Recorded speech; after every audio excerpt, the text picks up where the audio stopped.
Hello, everybody, and thank you so much for being with us this afternoon. I'm Lynn Rubenstein. I'm the Executive Director of the Northeast Recycling Council, and my camera is not working, so you just get to focus on all these other glorious women. I'm joined by Terry Goldberg, the Executive Director of NMOA, and she's co-hosting this webinar with me. NERC, I shouldn't say me, it's NERC. So I'd like to thank you, and I'd like to acknowledge our sponsors as well. Thank you them so much. Our gold sponsor is Vanguard Renewables, silver sponsor is Quantum Biopower, and the bronze sponsor is SureClose. So thank you so much for that. I want to point out to everybody that the webinar is being recorded. It will be posted along with the presentations. You will receive a link to those in exactly 24 hours from now from GoToWebinar. Now, in this platform, the way you're going to ask questions is by writing them in the question box. So you find that on your upper right-hand screen, either you've got kind of an overall gray dashboard showing, or you don't. If it's not showing, there's a little orange arrow at the very top. You click on that, the arrow changes direction, and some options drop down. One of them is question. So you click on that, and then you type in your question and hit return. Terry is going to be facilitating the question and answer period after all those speakers have gone, but she'll be monitoring those as we go, and we'll capture them and be asking questions and facilitating a conversation. But at this time, I'd like to introduce our presenters, and actually I'm going to make our first presenter, our first speaker, actually sharing the presentation honors. But we have two speakers. First from Seattle, we're going to hear from Kate Kurtz and Becca Fong. Becca is the Residential Recycling and Compost Program Manager. Her focus is on increasing participation in recycling and composting programs while decreasing contamination and overall waste generation. Kate is the Organics and Landscape Resource Conservation Program Lead. Her work area encompasses topics related to municipal compost, sustainable landscaping, and soil stewardship. After they presented, we're going to hear from Erin Skelly. She joined the Shakopee Midwakanton, I hope like relatively close to community, in 2017 as the Environmental and Compliance Technician for their organics recycling facility. The facility is a large-scale commercial composting facility in Minnesota. She monitors all aspects of the composting process, inspects and evaluates incoming material, works with haulers to reduce contamination, and ensures outgoing products meet specifications. And of course, last but not least, we'll be hearing from Natasha Duarte, the Director of the Composting Association of Vermont, also known as CAV.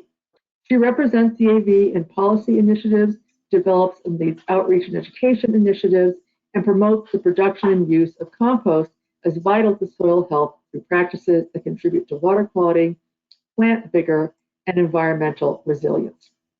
So I'm very much looking forward to all three of your presentations and greatly value your doing this. And so, as I say, Becca and Kate are going to share a presentation. And so, I would say the rest of us are going to turn our cameras off. Mine's not on, but we'll mute ourselves and leave it all to you, Becca and Kate. Thank you so much. Yeah, great. Thank you for. Go for it, Becca. Oh, I was just going to ask to see.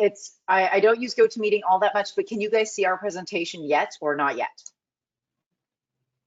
I can see it, Becca. It looks good. Okay. On my end. Fantastic. Yes. Lynn, do you want to just confirm? Yes, absolutely. You're perfect, and we hear you, and couldn't be better.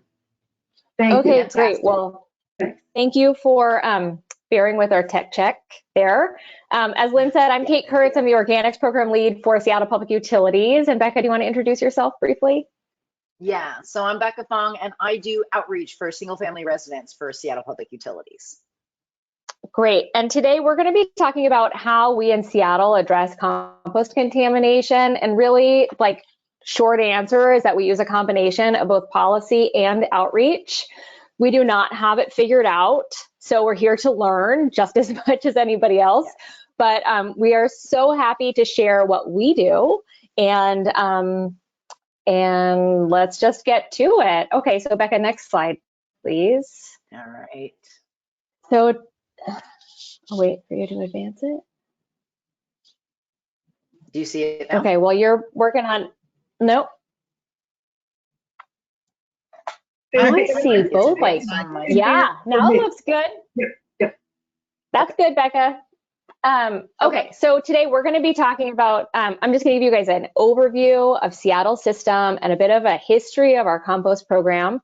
Then I'm going to get into the meat of it, how we reduce contamination through policy and outreach, what some of those specifics look like. And then we'll get a little bit into like how it's working and then what's next, what we're thinking for next steps. Okay, so next slide, please. This is an overview of Seattle's solid waste system. So what's important to know here is that every resident and every business is required to have 3 streams. Becca, you are not showing the right screen right now. I don't know what happened.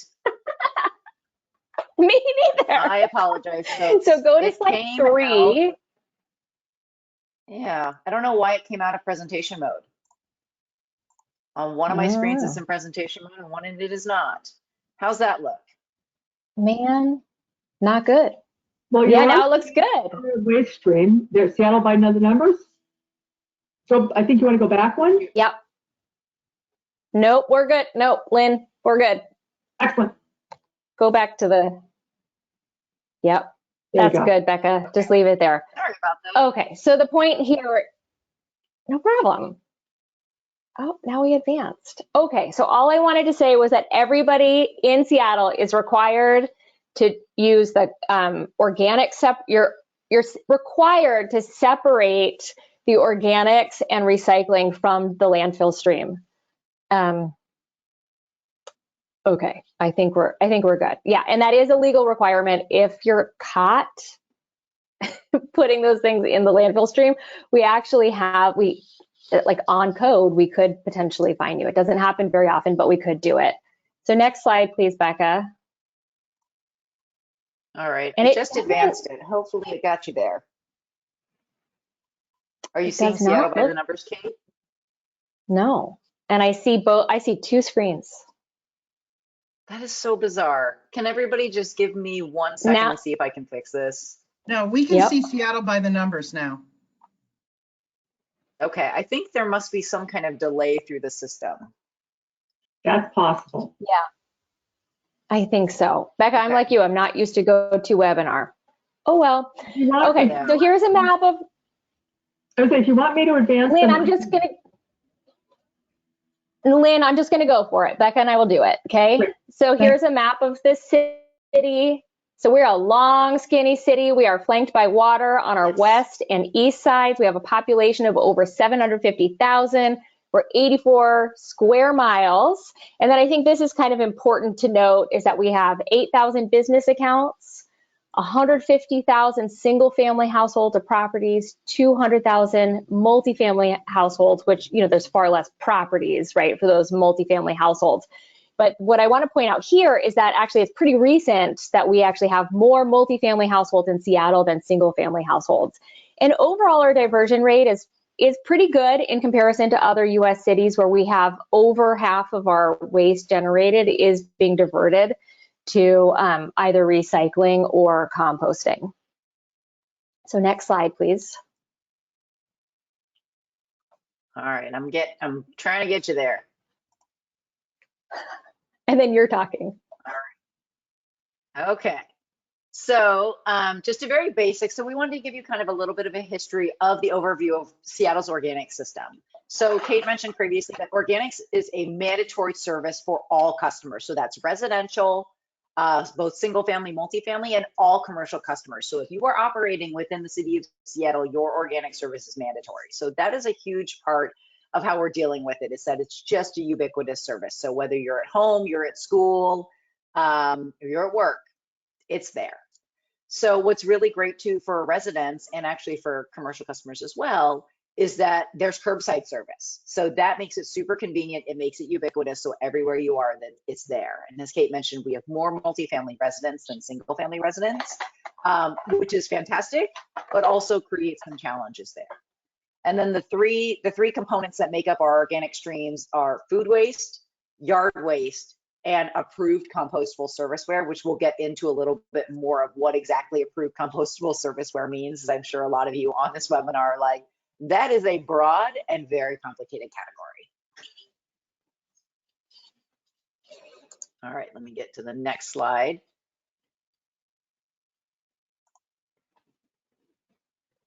Okay, so this is kind of a nice little history. It's a timeline. So we've been doing this a long time. So back in 1989, we had a separation of yard waste that was mandatory from the garbage for our single family residential customers.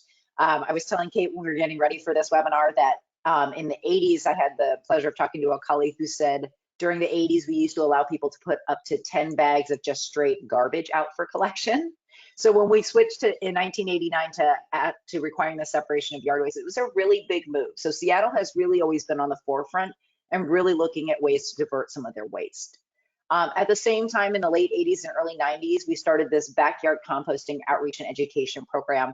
It's a master composter program. It's now called the Master Composter Sustainability Steward. It's a train the trainer kind of model where we train folks to, do backyard composting, but also train others as a way to give back for that training. So I believe, Kate, is it currently they give back 35 hours of kind of community training and service?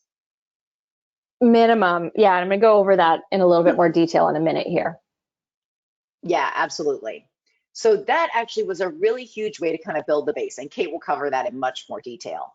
A really amazing thing that happened in 2008, what happened was we added food waste service to the yard waste service for single family homes. So that was a really big leap from going from separating that yard waste into collecting the different food waste stream. And it was a really big shift for our customers to kind of get their brains in that space of like, all right, it's not just the branches and the grass clippings. We're going to be taking stuff from inside your house into this stream.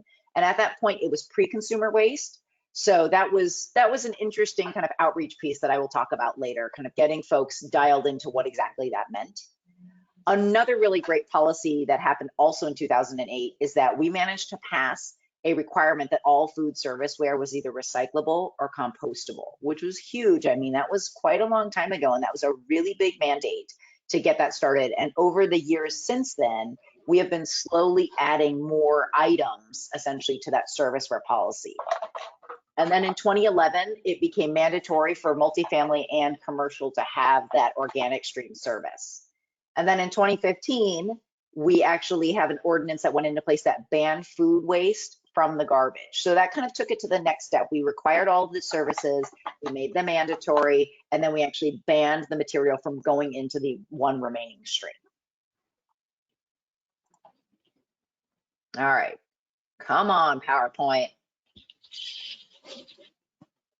All right, so I'm going to violate the rules of good presentations and show you a very complicated graph. But the thing that you want to pay attention to on this graph is the title at the top. That's the commercial diversion policy. So we talk a lot about how it's a combination of outreach and policies that help drive Seattle to really reducing contamination and having a very high diversion rate. And on the bottom, you'll see the residential diversion policy. The take-home message is that green line down the center there, where you have the overall citywide diversion rate. And you'll see down here in 1989 where we started, and we talked about how we were removing yard waste from that organic stream. And then all of these policies, some of which I touched on in that previous slide, they're things that happen in both sectors, both commercial and residential, so things are happening in tandem. And you'll notice that as we kind of are moving through the timeline, the diversion rate continues to climb. Exactly. So to circle back a bit to 1986, that's when Seattle, along with community-based organization Seattle Tilth, created the world's first master composter program. And as Becca was saying, this is a train the trainers program. It's pretty similar to the model that's used for like master gardeners, if you're familiar with that. So we have a cohort of about 30 people from across the city. We're very intentional to have a racially and geographically diverse cohort of trainees each year. And we give them really detailed training in on-site or backyard composting. First, we called it backyard composting, but now we have so many people in apartments, so we just call it on-site composting, because you might have a worm bin under your kitchen sink or on your balcony or something like that.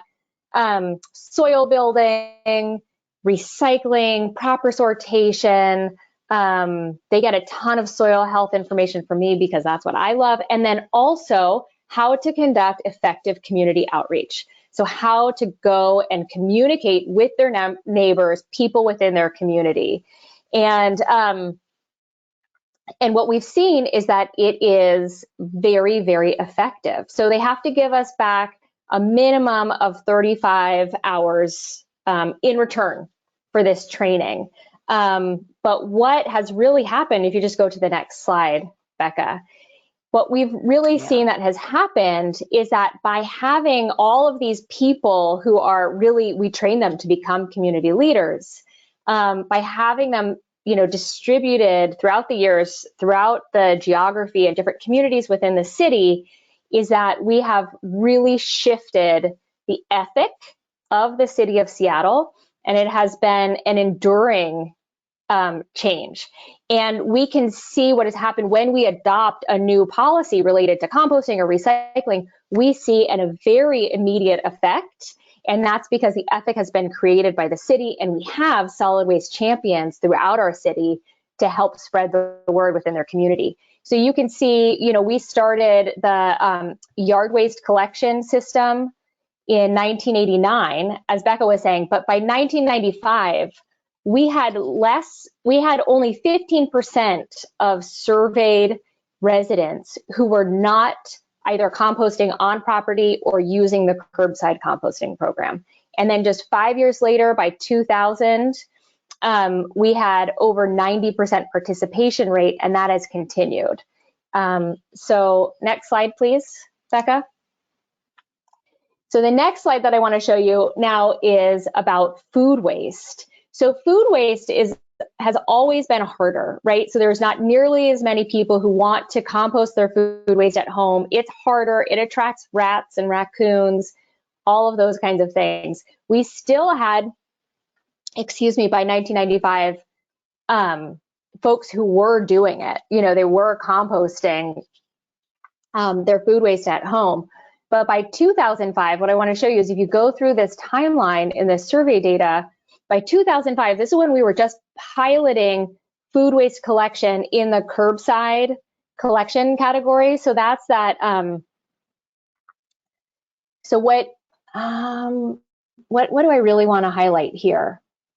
What I want to highlight is this yellow bar. So these are people who are not participating at all. So they're not composting their food waste at home, and they're reporting that they are not putting it in the green bin. These are they are just not participating, is what that yellow shows.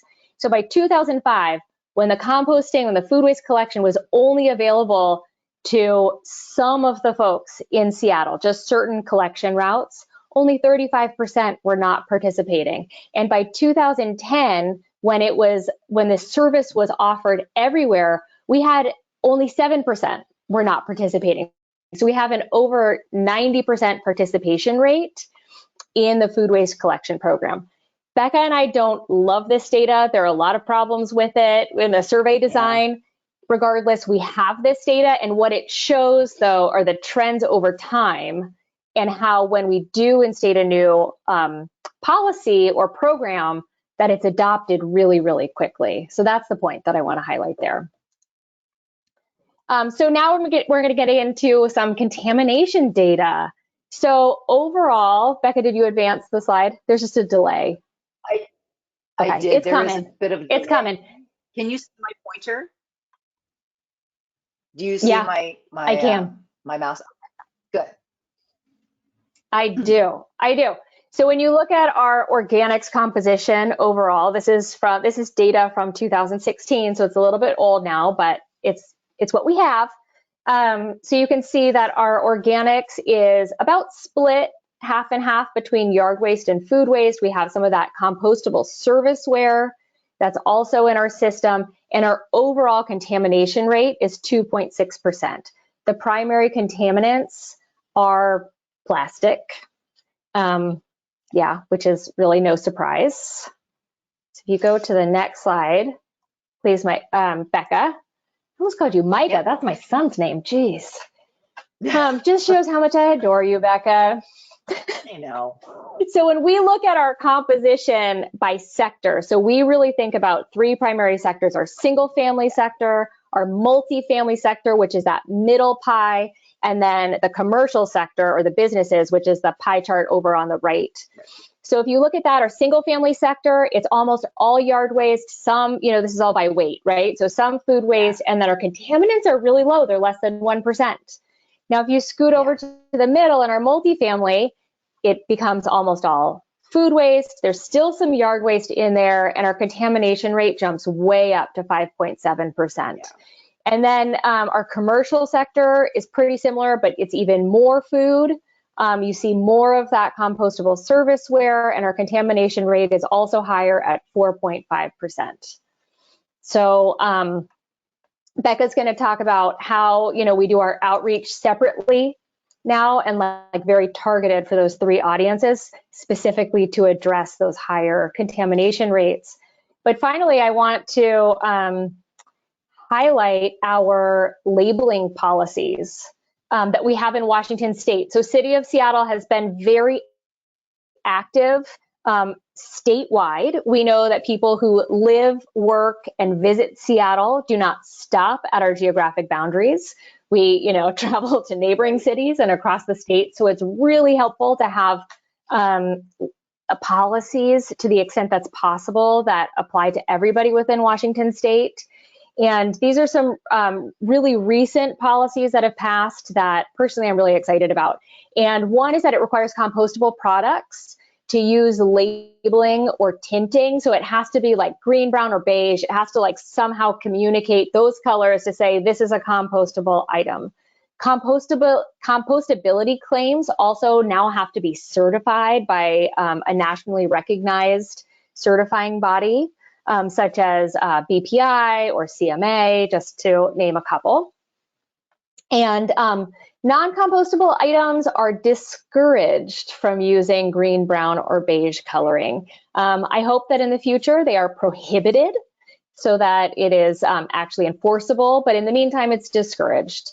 And then also, really excitingly, the term biodegradable is like literally against the law to use in Washington State. So if you have a plastic bag or a plastic cup or something that says biodegradable, you can't do it. It's against the law because it's really confusing. It doesn't mean the same thing as compostable, right? No, it does not. As much as people would like to use those terms ubiquitously, that is not the case. All right, let me move to the next slide, and I'm going to jump into some of our outreach. Okay, so we have a lot of printed collateral, which I'm sure a lot of you on this call have as well. There's a lot of flyers and guides that we send out. For us, compost sorting is, we differentiate it by sectors.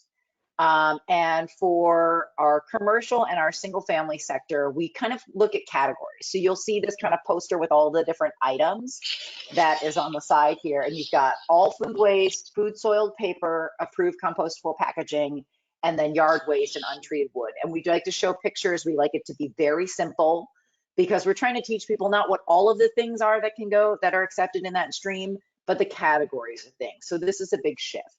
We really focus on kind of the do's and the don'ts.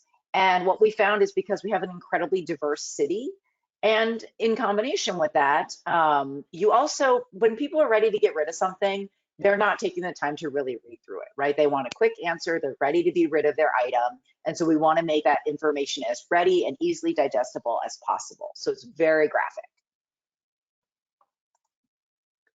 We go to the next slide and talk about a little bit more. Okay, so Kate talked about how our contamination rates were very different by sector, right? Single family sector contamination rates are very low, and that has a lot to do with the fact that as a single family customer, you have a lot of control over the material and the system and the positioning of the carts at your house. So that's really a big part of it. For multifamily, they're really kind of at the mercy of the layout of their building, right? And so it can be everything. What fits in the multifamily category is everything from super fancy high rise 40 floor condominiums down to garden style apartments that were built in the 19 teens. And we have everything in between. And so it is not always the easiest to take the material from your individual unit out to the carts. And so for the multifamily audience, instead of focusing on the do's and don'ts and categories, we went all in and we're doing what we call kind of the top 5. And it's all about the do's, right? We're focusing on just the main items that go into the organic stream. And we're kind of, our thinking is that if you can put these 5 things in, forget about all of the other things. These are the things that we want in the cart. These are the things that are the most ubiquitous and common. And that way we can cut down on the contamination, because we are finding in those contamination slides that Kate was showing you, a lot of it is the plastics. It's kind of those like in-between materials where folks are not sure if they're approved materials or not. So if we just focus on these 5 materials, we can really, we're hoping to really bring that contamination rate down.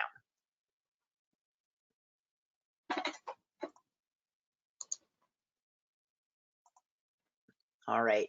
Another great thing too is that Kate talked about the policies that are happening statewide. So we didn't quite go statewide, but it's been really great to be part of an outreach effort that started actually on the heels of China Sword in late 2017, when things really shook up the recycling industry. What happened was that regionally within King County, we realized that at least in the Seattle area, people are commuting from very far away. So they may live, you know, further out in the county. They honestly may live in another county as well and come to work in Seattle. And we realized that all of us who work in this industry really needed to harmonize the messaging that we were giving to all of our customers. Even though we are accepting slightly different things, we wanted to focus on what we all had in common and really push those messages out. So again, very simple messages, focusing on very specific behaviors and specific actions. You can see that here: food in, plastic out. Right? Just make it really quick, really simple. This is the behavior that we are after, showing people step by step what they need to do.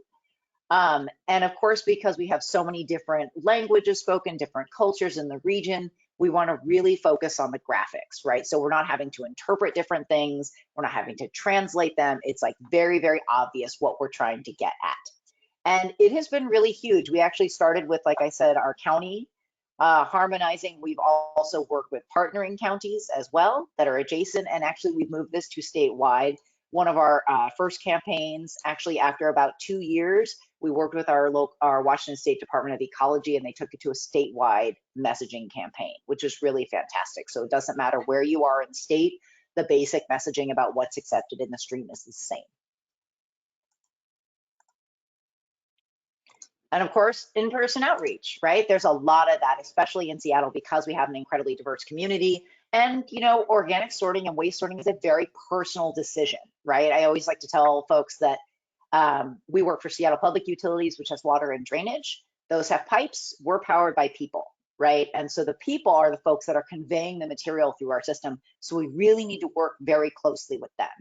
And our in-person outreach is all about meeting people like where they are, not just like psychologically and behaviorally, but physically. Like, we are going to come out and we're going to meet you where you're at.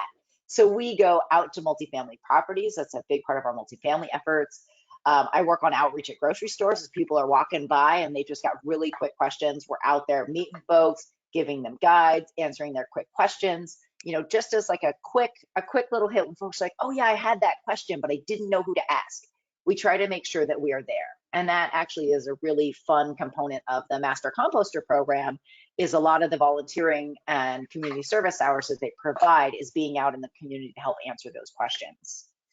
One really fun part of the in-person outreach is that we get to work with all kinds of different community partners. So we have lots of different language groups. We have lots of different cultural groups. One of our zip codes, 98118, which is in Seattle's Rainier Valley community, has been labeled as one of the most diverse zip codes in the country. There are so many different languages and different cultures in that area. And what that has done is that it has allowed us to really partner with different communities and figure out how we can share this information with them in a way that is relevant to them. And so what's interesting is it's not just sharing the information with them, is that we partner with them. We sit down and talk with them and we say, hey, this is something we're seeing as a need in your community. What do you think? And then they work with us to design different outreach programs and also materials that are culturally relevant. And I'm going to show you a couple of those in just a second here.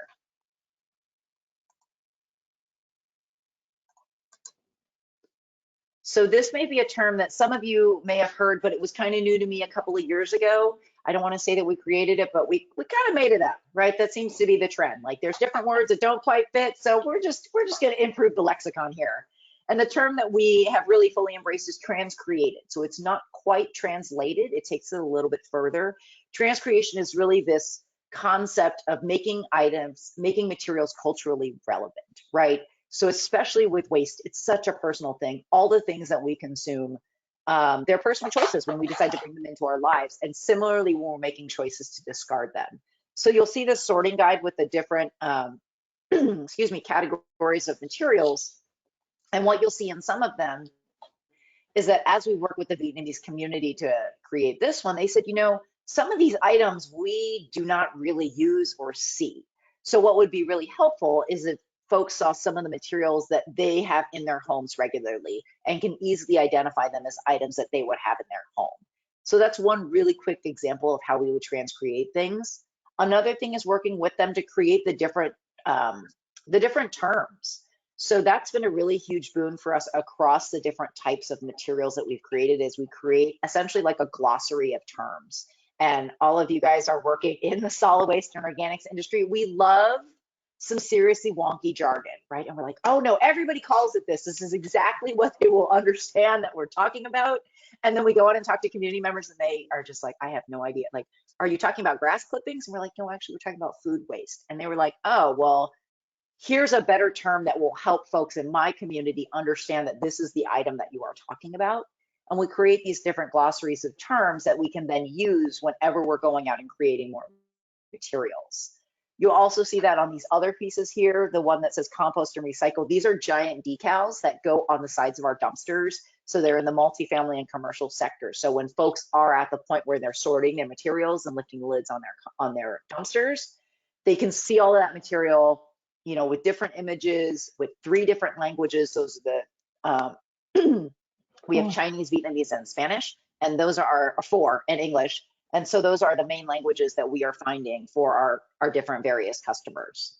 Becca, just we're running a little long. If you could wind it up in the near future. I'll wrap it up. Yep, absolutely. And here we are.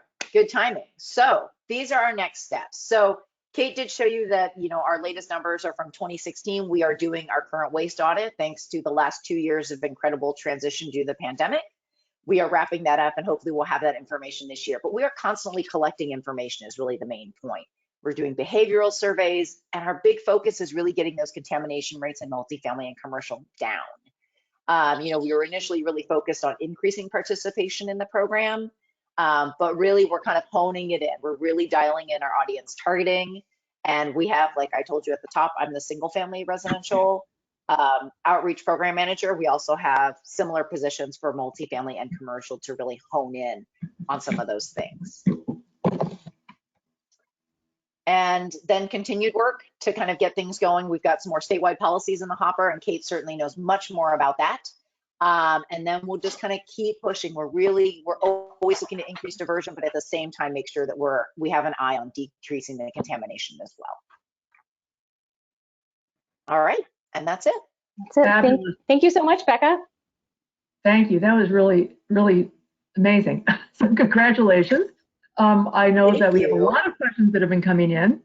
And we encourage more people to be posting. But right now, we're going to turn to Erin, and we'll make her the presenter. And Becca and Kate, stay tuned for the question and answer period. So if you want, Kate and Becca, you can turn your cameras off and mute yourselves. And it's all Erin all the time now. If you go to slideshow. Are you seeing my screen? Seeing your screen is not in slideshow. Okay, let's fix that. Okay, Yay! now are you seeing it? Glorious. Okay, good. Thank you. All right, well, hi everyone. My name is Erin Skelly. I am the environmental compliance technician at a large-scale composting facility in Minnesota. And today I'm going to talk a little bit about some strategies that we use at our facility to reduce contamination. So let's get started. First, a little bit of background on our facility. We are the SMSC Organics Recycling Facility. You can see an aerial picture of our site there on the screen. SMSC stands for the Shakopee Mdewakanton Sioux community. We are a federally recognized Native American tribe in this area, so our facility is on tribal land. We are located in Shakopee, Minnesota, which is just about 30 minutes south of the Twin Cities area, so just south of Minneapolis and St. Paul. And we have been operating at this location for just over 10 years now. We actually opened at this site in 2011, and we take in an average of about 70,000 tons of material for composting every year. The types of materials that we take in at this site for composting include things like food waste from restaurants, schools, and grocery stores, also residents who live in the area. We also take in compostable products. We take in yard waste from municipalities and people who live around the facility. Also wood waste from tree companies and residents. And we also take in horse manure and bedding from a local racetrack, which is close to us here in Shakopee. Oops, I just lost my screen. Let's see. We still see it around accepted materials. I got it back. Great, thanks. All right. So one of the big parts of my job is figuring out how to reduce contamination at our facility for composting. So we want to make sure that all of the material going into our composting process is as clean as possible. If it has too much contamination in it, our outgoing material is not going to be the high quality compost that we want to sell. So we don't want the contamination to be detrimental to the final product. So reducing it as much as possible is definitely our goal. So today I will talk about a few different strategies that we use at our facility to limit contamination as much as possible.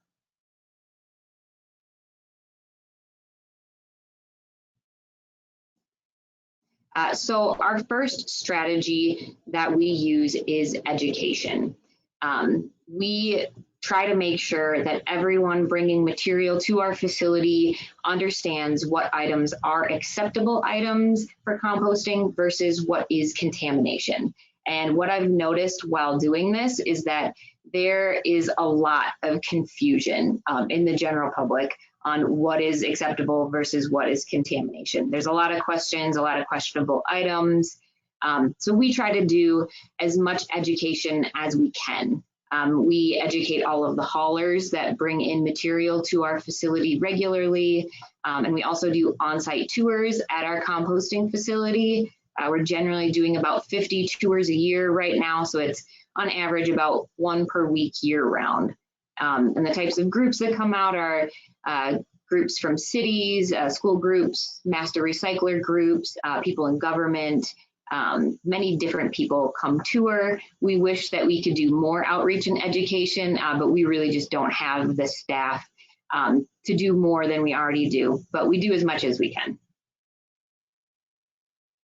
So the types of materials that we do accept at our facility for composting includes things like any type of food waste. So whether it is meat, dairy, bones, fruit and vegetables, candy, any type of food is fine to be accepted at our facility. We also take in food soiled paper products. So that's going to include things like napkins, paper towels, cardboard. But the key word there, I always tell people, is food soiled paper. We don't want recyclable paper because that can be recycled. And we don't want things like paper towels that have been used for cleaning since they may have chemicals on them. And we also don't advocate for any restroom sourced paper products. I know it is pretty common for people to collect paper towels from restrooms for composting, and they are technically compostable. But the reason we don't advocate for this type of material is because of the types of contamination that we see associated with organics that are collected in a restroom setting. We, in the past, did collect those types of organics, and we were often seeing contamination like diapers and used feminine products, hypodermic needles, glass, so things that are going to pose a health and safety concern for our workers on site. So for that reason, we said, let's make it simple. We accept food and food soiled paper products only. And that has made it a little easier for people to know what they can and can't put in that compost bin. We also accept any BPI certified compostable plates, bowls, silverware, cups, or containers. So whether it's molded fiber or the clear PLA plastic, as long as those items are BPI certified, we take those for composting. We also take in things like chopsticks, popsicle sticks, toothpicks. Those are all fine, as well as yard waste that we use in our composting process. So that's just things like grass, leaves, brush, plant clippings from people's yards, and then also any natural wood waste. And what I mean by that is we don't accept lumber or pallets or furniture, so we don't want any painted wood or wood with nails in it, so it just has to be natural trees and brush for composting. Our big three non-acceptable items are going to be glass, metal, and plastics. And those are, in general, are pretty easy for people to understand that those items are not compostable. But we do get some non-acceptable materials that are commonly confused. So some of those are listed on this slide here. We see a lot of cartons getting put into the organics, and that's going to be anything like the mini milk cartons from school lunchrooms or juice cartons and broth cartons. Those actually have like a waxy plastic coating on them that prevents them from composting. So when those get into our process, they go through the entire composting process and they come out on the other side looking exactly the same. They don't break down at all. So a lot of people don't know that those are not compostable. Also, we don't accept any refrigerated or frozen food boxes.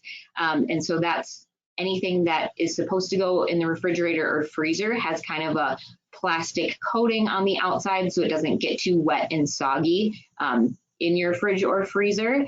And that also prevents them from composting. Or if they do compost, you're kind of left with like a plastic snake skin that's left over. So for that reason, we don't accept those products. We also don't accept fast food wrappers.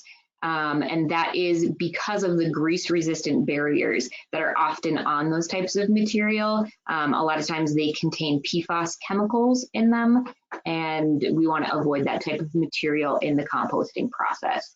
Kind of the same story with microwave popcorn bags.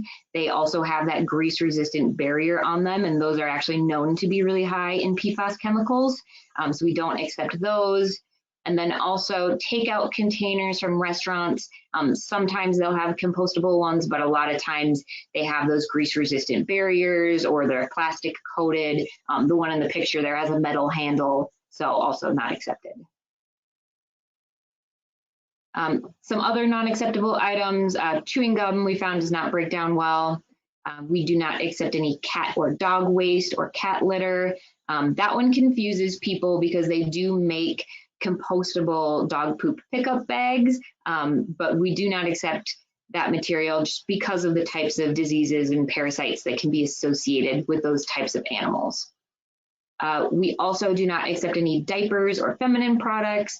Again, diapers can be confusing because they do make compostable diapers, but I actually don't know of a composting facility, at least in our area, that accepts them. We also don't take in any cleaning wipes or baby wipes, or like I mentioned, no painted, treated, or glued wood products. So that's going to include particle board, OSB, plywood. We don't take in any of that. And then also ashes. I get that question a lot if people can bring in their fire pit ashes. And we don't accept those just because we don't know what that person may have burned in that material. So our second strategy that we use to reduce contamination is load inspections on site. So all loads that come into our facility are subject to a load inspection. So when the material is tipped out at our site, we actually will use a front end loader to spread out that material into a thin layer that we can see. And then we use long handled hooks. You can actually see her holding one in this picture. And we will kind of pick through the load with our long handled hooks, and that allows us to remove contamination if we see any. It also helps us rip open some of the compostable plastic bags, make sure the contents look okay. We're obviously looking for any glass, metal, or plastics in the load, anything that's not going to break down in our composting process. And we require all loads to have less than 5% total contamination to be accepted at our facility. So if the loads come in with more than 5% contamination, we do end up rejecting the entire load of material. So that involves us calling up the hauler who brought in the material. They have to send down a roll-off box. We reload the entire load onto their truck. We charge them a reloading fee for our time and effort. And then they have to take that material to a landfill and pay the higher tipping fees at a landfill to dispose of that material. So it really does provide a monetary incentive for those haulers to not bring in contaminated loads. We do not always need to do load inspections. Some of the loads that come in are either consistently clean or all of the material is loose material, like you can see in the picture here. And when it's all loose material, it makes it really easy to see that contamination and makes our load inspections a lot quicker.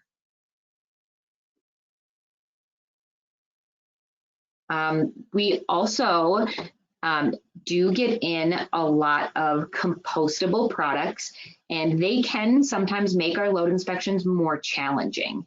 Compostable bags do hide a lot of contamination. So when you get a load like this, we do need to spot rip open several of the bags throughout the load to make sure that the contents are okay, which makes our load inspections take longer.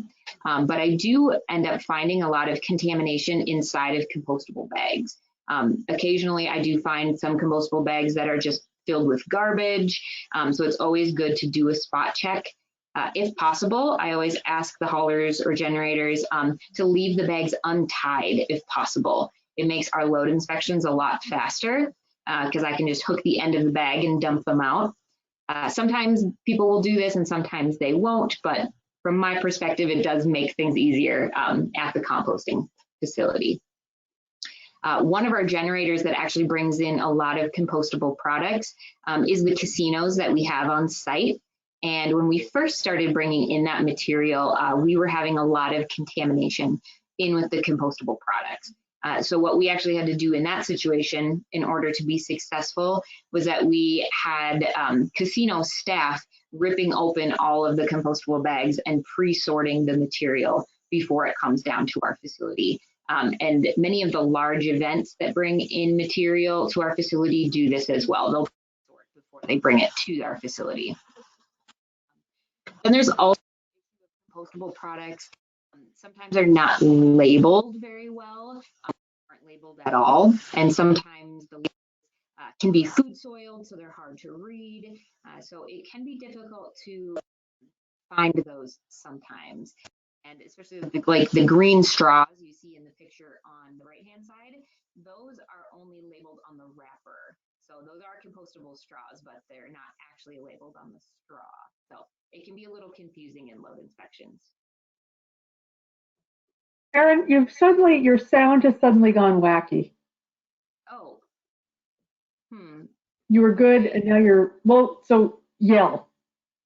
Okay, just I'll be louder. Thank you. Okay.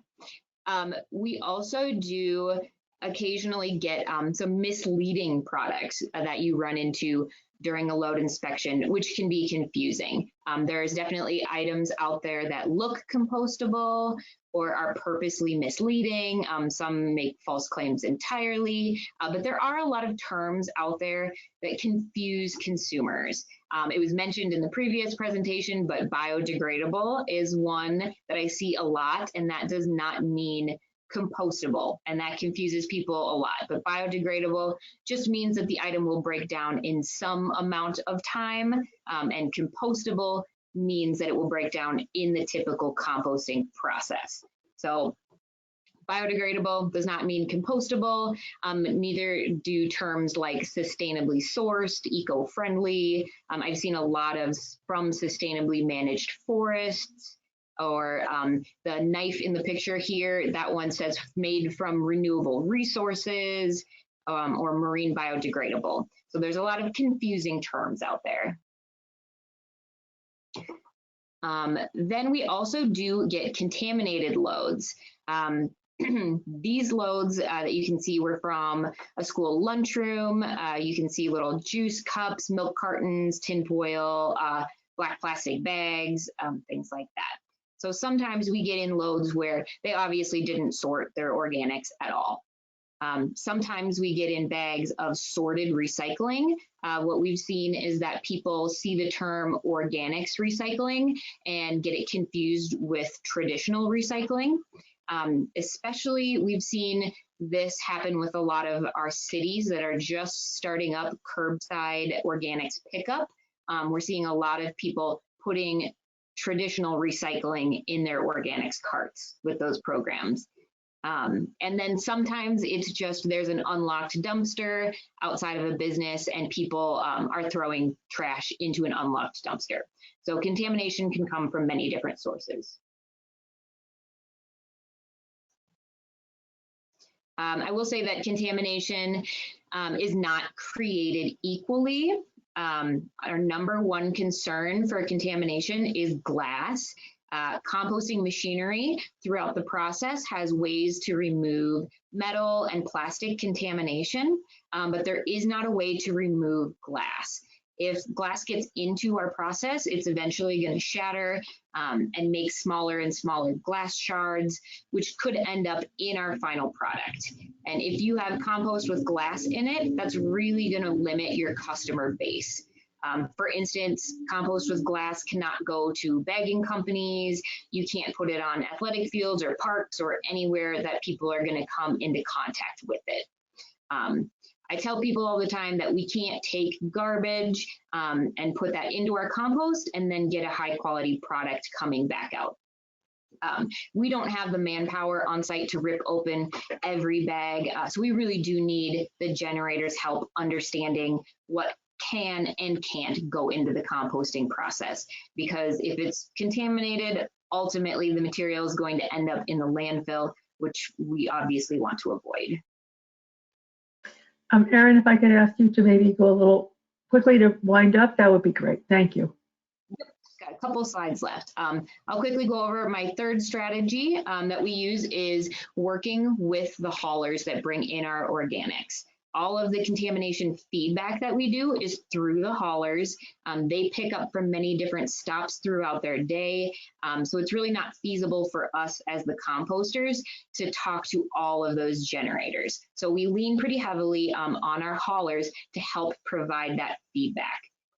So when we do a load inspection, I give the haulers very detailed load feedback. So I am providing detailed descriptions, a bunch of photos, and also any identifiers that I find with that contamination.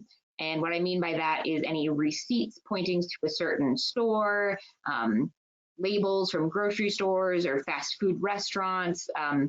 We've found hospital food order forms before that tracked contamination back to a hospital, or even menus from restaurants. So we try to help them pinpoint where that contamination might be coming from so they can pass along that information. We also require that all of the haulers meet with us before they start hauling to our facility and take a facility tour, just so they understand how contamination affects our process and the ramifications of a contaminated load. We track our contamination in an online account. I've just got a screenshot of what that account looks like here, but every load inspection photo that we take is uploaded into this online box account.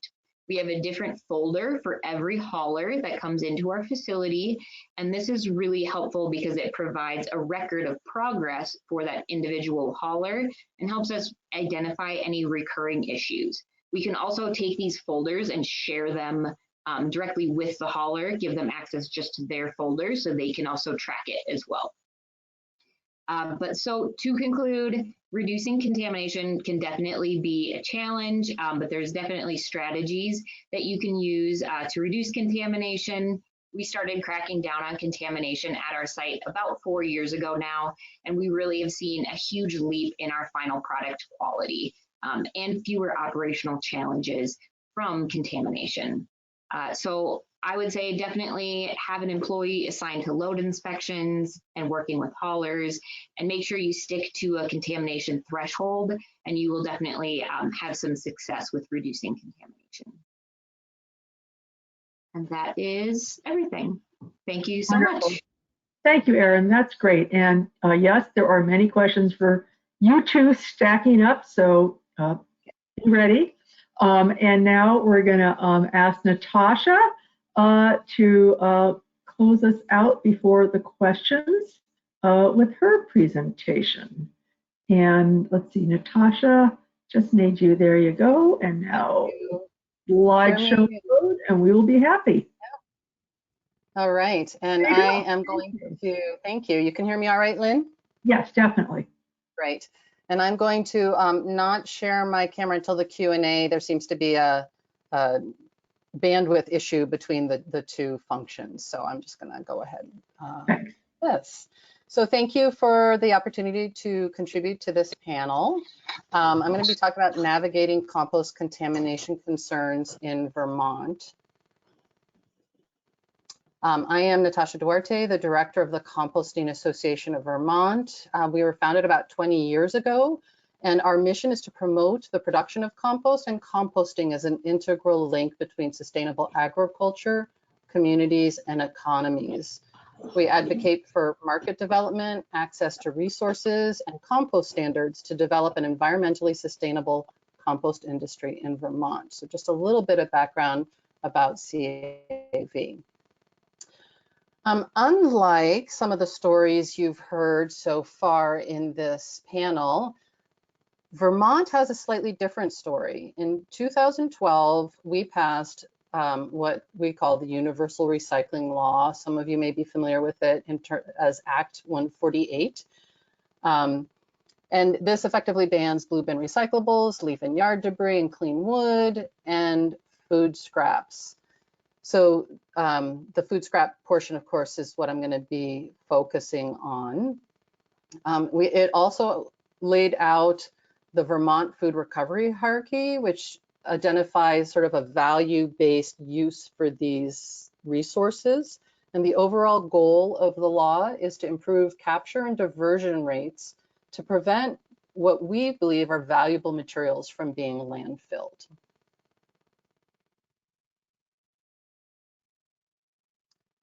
Importantly, Act 148 also clearly defines food residuals as source-separated and uncontaminated materials, and defines source-separated as the separation of compostable materials from non-compostable materials at the point of generation.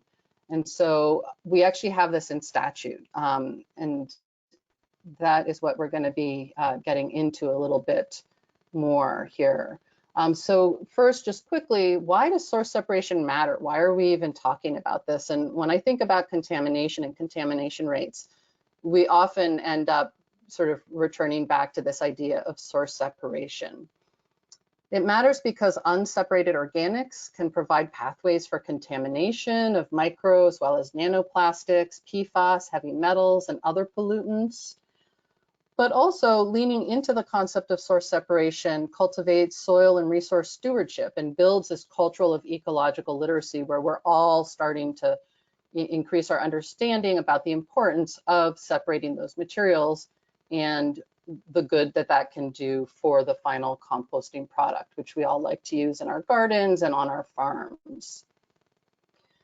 And so we all know there's policy and then there's implementation of policy. And so what we've really been trying to figure out, and we've been working on really for the last number of years in Vermont across the state, is how do we actually get this done? How do we collectively address the gap between policy and practice? And that's where things get interesting, I think. So I'm just going to talk a little bit about challenges, some of the challenges that we're facing statewide, and you'll hear echoes of what the previous presenters talked about. Then you need to think about this at sort of this broader setting. We're trying to do this statewide, and Vermont is a relatively rural, I would say by comparison, a very rural state. And so we have some different challenges as we're trying to implement this, not just in our cities where we have some good curbside collection and route density for our haulers, but also in really remote and rural areas where we don't have some of those things. So some of the challenges we're currently navigating in Vermont includes this diversity of settings, so rural versus urban, for sure, but also we're doing this down to the residential level now. And so we're diverting food scraps and food residuals from institutions and schools, businesses, as well as individual residents and multi-unit housing and mixed use buildings as well. In Vermont, we also have what we call solid waste management entities. And so we're not just dealing with sort of a single municipality with a set of rules or haulers that are in a 1 or 2 compost or organic management facilities. We're dealing with this sort of patchwork of groups of towns that manage their, that have these solid waste management entities to help them manage their waste, all of their waste, including organics. And there's also towns that manage it themselves and aren't part of sort of a larger collective. There is some coordination among the outreach staff, among the different entities and the different districts that are helping towns manage their food waste and residents manage their food waste, but they have different emphases sometimes and different capacity levels in terms of really doing that outreach and education. And so there's this confusion that kind of comes, especially if you are traveling in the state or if you're, in Brattleboro and then you're going up to the Northeast Kingdom or Montpelier. There's different rules that different haulers, organic haulers use. And there's also different rules around how different compost or organic management facilities operate and what they accept and don't accept. And so in the previous presentations, you've heard, really clearly, like, I am a compost facility and this is what I accept, and that messaging can be really clear. But when we're trying to do messaging across our state or even with, from town to town, the rules change and different haulers have different lists of what they accept and don't accept based on where they're bringing it. And so there's this inconsistent messaging that sort of crops up and can cause confusion. And one of the things that we've sort of been hearing a little bit over the last year or two is maybe source separation of organics isn't practical. And so in our state, we're currently having this conversation around sort of social or cultural innovation around really just sort of, let's get it done. How do we change behavior around organics separation versus mechanical innovation, so the depackagers. And I'm not going to talk a whole lot about depackaging today, but that is definitely something. We do have one permitted depackaging facility, which is where you can put everything packaged or not in, minus glass, and it's mechanically separated. And there's some issues with that in terms of contamination as well. And so these are just some of the challenges that we've been having. We really believe that successful implementation requires outreach and education. This is nothing new. You guys have heard about this already from our first couple presenters. One of the modes that we have is a statewide annual organics recycling summit, which CAV hosts every year. Since the pandemic, it's been primarily online, which actually the silver lining is that the sessions get to be recorded because we do it all through Zoom and they're all available on our website. The URL is there for anyone who is interested. And this year we actually had two separate sessions, so sort of a morning and afternoon back-to-back sessions on source separation of organics that really looked at cultural approaches, and then we brought in the behavioral science piece of it, which is something we've been talking about. So for the first one, we heard from Compost Crew, actually, which serves the greater Washington, D.C. area, to learn what they're doing and sort of hear stories from other states and how they're addressing this. We also heard from Black Dirt Farm up in Stannard, Vermont in the Northeast Kingdom about what Tom Gilbert is doing there. The behavioral science section was actually from Action Research, which is a community-based social marketing firm out in California, and they've been doing a lot of work with organics diversion and source separation messaging. And so that was super helpful for us to start gleaning and thinking about how do we evolve, and as I said before, how do we sort of lean into source separation and try to make this happen so as a primary mechanism for reducing contamination. We also had a session on compostable packaging. We've heard a lot about that, so I'm not going to talk too much about that here, but there are facilities, in fact, the largest compost facility or organic management facility in our state, as of this calendar year, has stopped accepting all compostable packaging because they felt it was sort of this gateway to other contamination. Once it's used and out of the package, it's very hard to tell from once it's tipped, is it compostable, is it not? And it was just too much volume to be picking. And even though some of that still happens, they've reduced, a fair portion of the contamination that they're seeing just by eliminating compostable packaging. But that's really hard for generators and restaurants and businesses and schools to figure out then what do they do, what are the options. So we've been working with food scrap generators on some of those issues. And then there's also the state of organics, which is the opportunity for us annually to hear from the Agency of Natural Resources Solid Waste Program on what they're doing and how they're thinking about this. And we'll hear a little bit more about some initiatives that they're doing in just a minute. So really where we're coming down in Vermont, I think, is recognizing source separation of organics as behavior change among generators and among each of us as individuals, as well as within businesses. And that includes organic hauling businesses as well as organic management facilities. So first and foremost, it starts with the intention to change, the belief that it can actually be done. And so this is what we say to folks who are questioning, like, if you sort of go down the path of, is this even possible? Can we even ever get people to do that?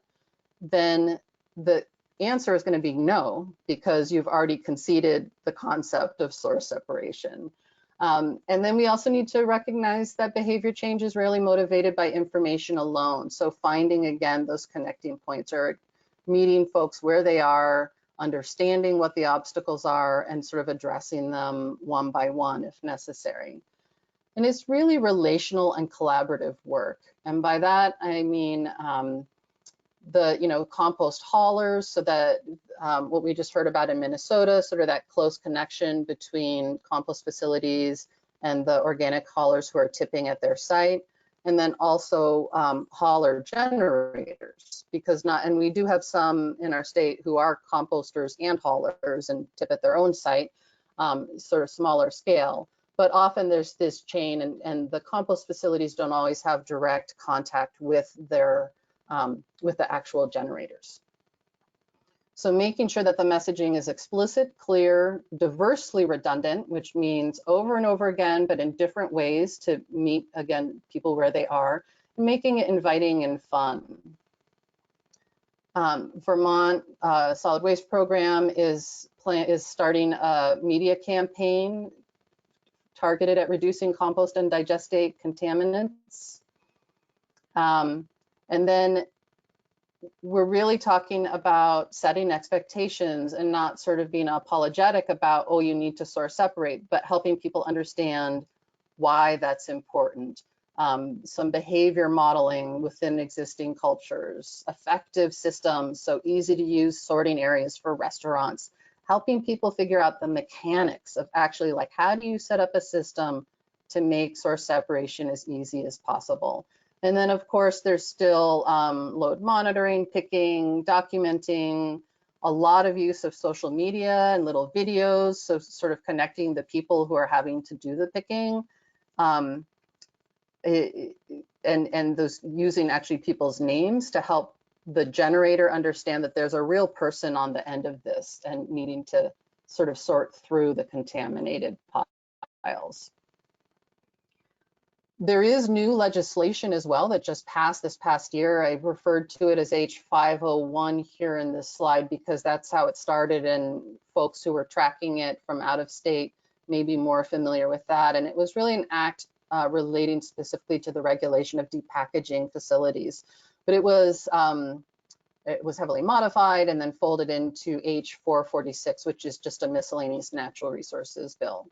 And what this new legislation does is actually put a moratorium on new depackaging facility certifications in Vermont, sort of hitting that pause button until we figure out how this mechanical technology for separating is best used and sort of matches the goals that are already laid out in Act 148, the Universal Recycling Law.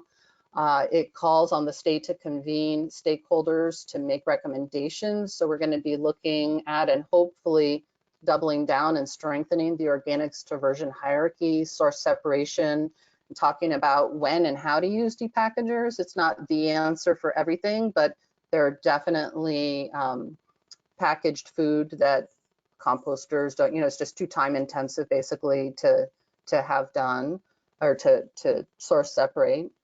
There's a study on microplastics and PFAS in food waste, and this actually goes, while the original piece of legislation was really focused on depackaging facilities, this study is broader and talks about different microplastics and PFAS contamination from depackaging facilities, compost facilities, anaerobic digestion, so it's a bit broader. And then ultimately, the Agency of Natural Resources is being charged to adopt rules, propose and adopt rules for how depackaging facilities will be permitted to operate within Vermont.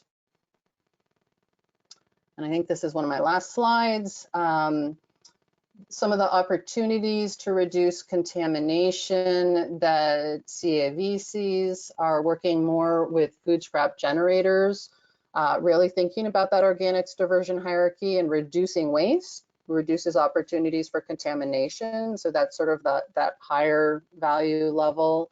PLU stickers are certainly a hot topic item for many composters I know. They're tiny, but boy, there can be a lot of them and they do add up. Or potentially considering compostable PLU stickers. Those are the produce stickers. Working with institutions, schools, and businesses on improved training when there's turnover, addressing some of the internal workplace culture issues. For haulers, I think there could be some, there's the opportunity at least to develop some commonalities around SSO or source separation of organics and how that is managed to sort of highlight the importance of source separation. And then at the district, that solid waste management entity or district level and state level, I think there's a real opportunity to promote, support, and enforce source separation of organics, just so really setting an ambitious vision and then working to get there, understanding that like everything, there's this redundant training, trying to improve. We definitely need more education and training support across the board for schools and institutions and businesses, but also for haulers and organic management facility managers. Thinking about some product standards that is likely going to come out of this more recent legislation and the work that is called for there. And then CAV would like the state to see the state be more intentional with messaging around depackaging, because that really derailed a number of years of work where we were saying everything needs to be source separated at the point of generation. And then when we started having the depackaging option, packaged and unpackaged food is allowed to all go in the same bin, and that, but only if you're having certain haulers and you know it's going to the depackaging facility as opposed to a different composting facility. And so it was just one more point of sort of muddled messaging across the state. And there could be more intentionality around when and how that messaging is used. And then I would really like to see the state see stewardship capacity as social capital and to really invest in it. And so again, it's really getting down to more of a relational as opposed to contractual way to approach contamination and the potential sources of contamination. And so knowing we were a little bit late, Lynn, I kind of sprinted through my slides Thank you. Perhaps left some things out. I would just like to end with the one of the things that our association is working on currently is sort of pulling on this community-oriented organics diversion. So we're working with farmers and we're working with community composting or neighborhoods, co-housing sites, as well as backyard composters. And the idea there is that if generators know where this is ending up and they have a relationship, say maybe they get their CSA veggie share from a farm, and now they have the opportunity to bring their food scraps to that farm when they go to pick up their vegetables, there's a higher level of commitment to actually producing contaminant-free and clean streams. And so really this is all about maintaining the integrity of organic streams for producing compost to be used on the land that we grow food on. Wonderful. Thank you so very much. That was great. I'm going to ask that, as you can, the presenters turn on their cameras, and Terry Goldberg from NMOA is going to lead us in a race through the questions in the next few minutes. A lot of really fascinating questions. So Terry, good luck.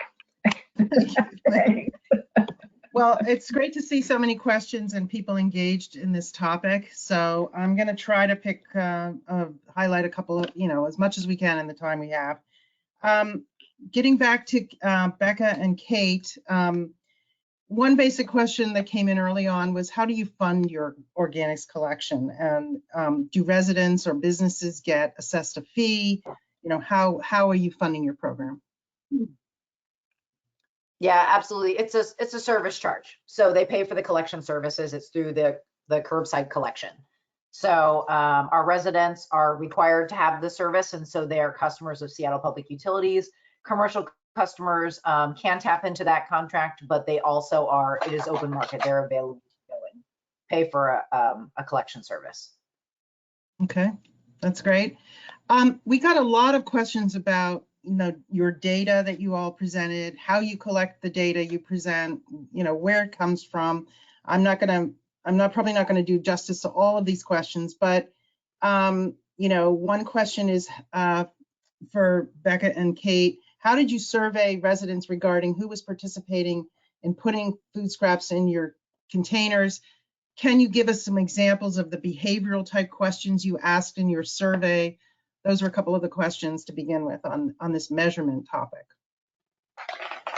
Okay. So we've been, you want to take it, Becca? You want me to? Nope, go for it, Kate. Go for it. Okay.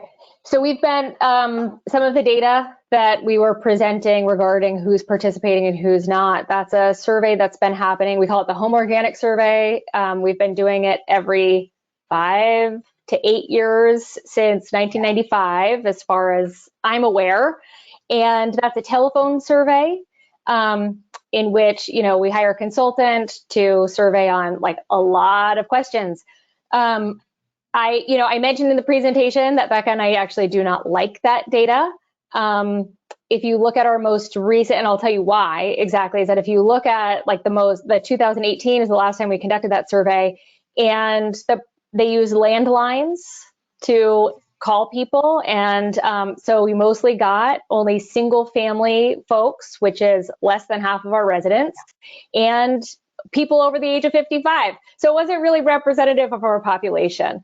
Or I think it probably was in 1995, and it no longer is. So when we do it in the future, Becca and I are going to insist that we do not do it in the same way. Nonetheless, it's data. Any data is helpful, is better than no data.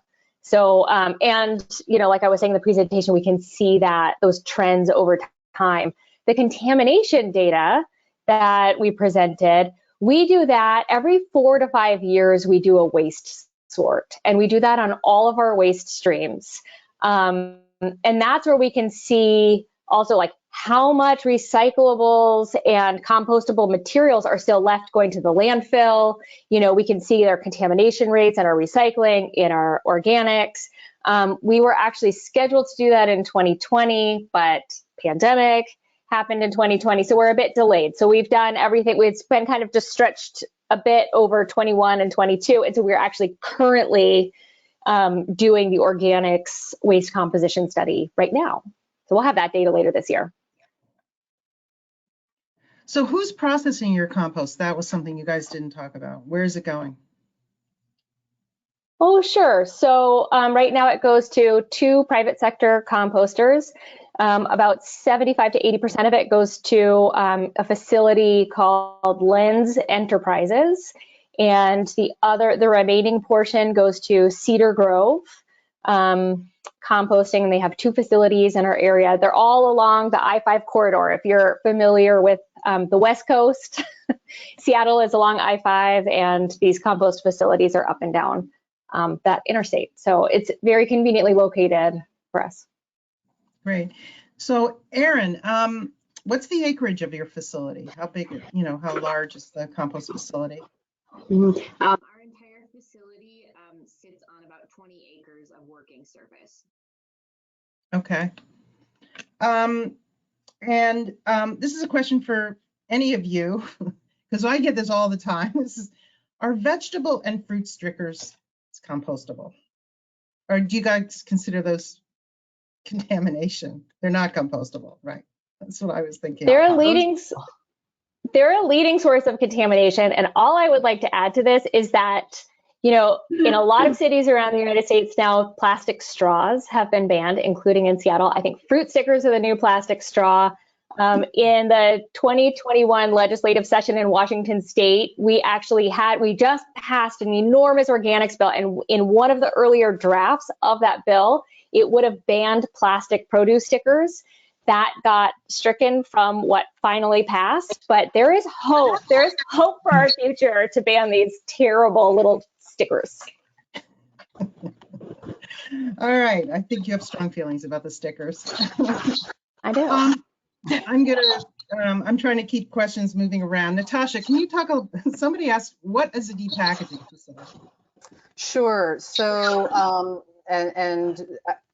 that's a great question, because I often feel like Vermont was a little late to the depackaging party, which seems to be sweeping the nation, for better or for worse. So depackaging is basically it's equipment, it's a tool. And it has a big hopper, and you can dump loads of, tip loads into it. And depending on the kind of depackager it has paddles, some of them have augers, and it basically feeds through the organic material. And in one output is the packaging material, and then in another output is the organic residuals from that. And the organic residuals from depackagers can go to, they can be run with different moisture levels. So it can go to composting. It can be suitable more as a slurry for anaerobic digestion. It can also be used to produce animal feed. But some of the issues that we're having is that it's a little bit like the blue bin of recycling, and it kind of downgrades material, because what a lot of the messaging, at least for our grocery stores, is oh, super simple, don't even think about it. Everything can just go in this one dumpster next to your trash. And so what we're having is grocery stores that for years who are having these beautifully clean streams of never packaged produce are now being commingled with packaging and sent to the depackager if that's where their organic waste is going. And so it really is disrupting the integrity of clean organic streams for use for composting for agricultural purposes. But it also is this, like, all of a sudden we've been like source separation at point of generation, and now it's like, well, maybe. And so that was sort of the intentional piece that I mentioned towards the end of my presentation about, I think that there, and CAV believes that there is a place for depackagers, you know, like if you have like little tiny tubs of individual peanut butter, you like put that through it, right? Or, you know, if you have, I don't know, pallets of toothpaste or off-spec mini single size of potato chips, there's definitely a place, I think, for depackaging among the tools or in our tool belt of ways to deal with organic waste. But I think that, you know, we're certainly raising the precautionary flag of this isn't like the tool, it's not the silver bullet, because, you know, hard plastics shatter. It gets into the, you know, you're losing the packaging for recyclable potentially. Some states are sending it to incineration, which in Vermont we don't do. And so, like, how, you know, how do we balance these different needs and the need to make it accessible and utilize technology to its highest use and not as a default? Okay, still questions coming in. We're not going to get to all of them. We only have a few minutes left. Erin, do you consider the paper liner in fast food plastic? And where are your compostable bags coming from? The liner in a lot of fast food. Oh, you got to speak up, Erin. Can't hear you. Okay, the liners in the fast food wrappers a lot of times has that grease-resistant barrier on them, which we don't want. And a lot of our compostable bags are coming from. We can't hear you, Erin. I'm so sorry. Oh, I don't know what's going on with your audio. I don't know. Well, does anybody, let me go to some other questions because, Well, Terry, just quickly, we can say that those orange juice containers or milk containers, those are plastic lined. They kind of feel waxy, but they are plastic and are definitely considered contamination. They should be on the no thank you list of your signage. Okay. Somebody asked about chitosan bioplastics and how they fit into the stream. Does anybody know much about those? I don't. No? Okay. So that's okay. One of the questions came in was about, you know, you guys showed a lot of great outreach and education materials that you've developed. Did you work with an advertising firm or a public relations firm in developing those outreach materials? Maybe start with Becca or Kate. So a lot of those materials were actually developed in-house. The regional materials we worked with a public relations firm for that because it was a regional effort and that was a choice for one of our county partners that was leading that effort. But we really do, what we found through the transcreation process that I referred to in my presentation is that when you actually go out to folks and present them with some information and do essentially some user testing and say, what do you think? Like, what can you find this material? If we present you with this, do you know where it goes? That actually produces better materials than even when we've gone to different public relations firms. So we tend to do a lot of it in-house and in partnership with community. Others? Erin or Natasha? Erin, if you can talk, we can hear you. Try it again. No? Okay, I think we're pretty much at the time. Lynn, did you want to wrap things up? I'm so sorry we didn't get to all the questions. There's some great questions. Yes, you are. Thank you. And thanks to our wonderful presenters and congratulations on your awesome work. And thanks to our audience. Again, I want to thank our sponsors, Vanguard Renewable, Quantum Biopower, and SureClose. I would also just comment, since there were so many questions about depackaging, that NERC and NMOA has many webinars on depackaging, and the recordings and presentations are all on the NERC website under resources and webinars. I think they're all on your website too, Terry. So with that, Yep. we'll say thank you so very much, everybody. Again, you'll get an email tomorrow with a link to the recording and presentation today. And have a great rest of the afternoon, everybody. Take care. Bye-bye. Bye-bye. Thank you. Thanks all.